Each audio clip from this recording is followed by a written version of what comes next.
VATSIM-PITAHIANA ho anao, VATSIM-PITAHIANA ho anao anio.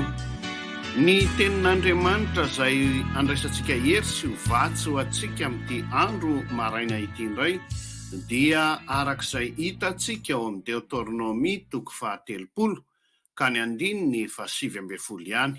Vakina amin'ny anaran'i Jesosy manao hoe: miantso ny lanitra sy ny tany ao anio, ho vavolombelona aminareo.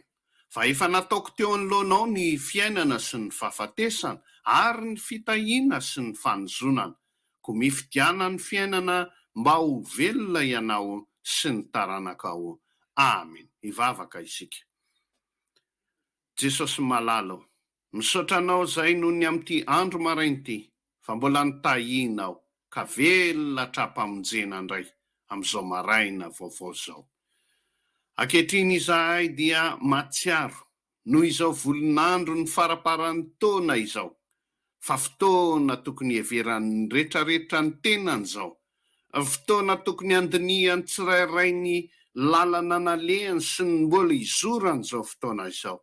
Ka dia androany ianao mampatsiahanay fa misy safidy mandrakariva izay tokony ataon'ny olona satria hapetraka ao eo anoloana izany. Ankehitriny dia mametraka tokoa ny fiainana sy ny fahafatesana ary ny fitahiana sy ny fanozonana eo anoloanay ianao. Saotranao izay noho izany, androany Jesosy izay rehetrarehetra izay mandray izany teny izany dia manaiky ny andray ny fiainana ary safidy ny fitahiana ka nalavitra n'izany fanozonana sy fahafatesana izany. Da io izay ny herinao mba angatahanay tanteraka izany sy hanampy anay hataterahanay izany rehetrarehetra izany. Dia ny voninahitra ny dia anao rery ihany, misaotra Jesosy.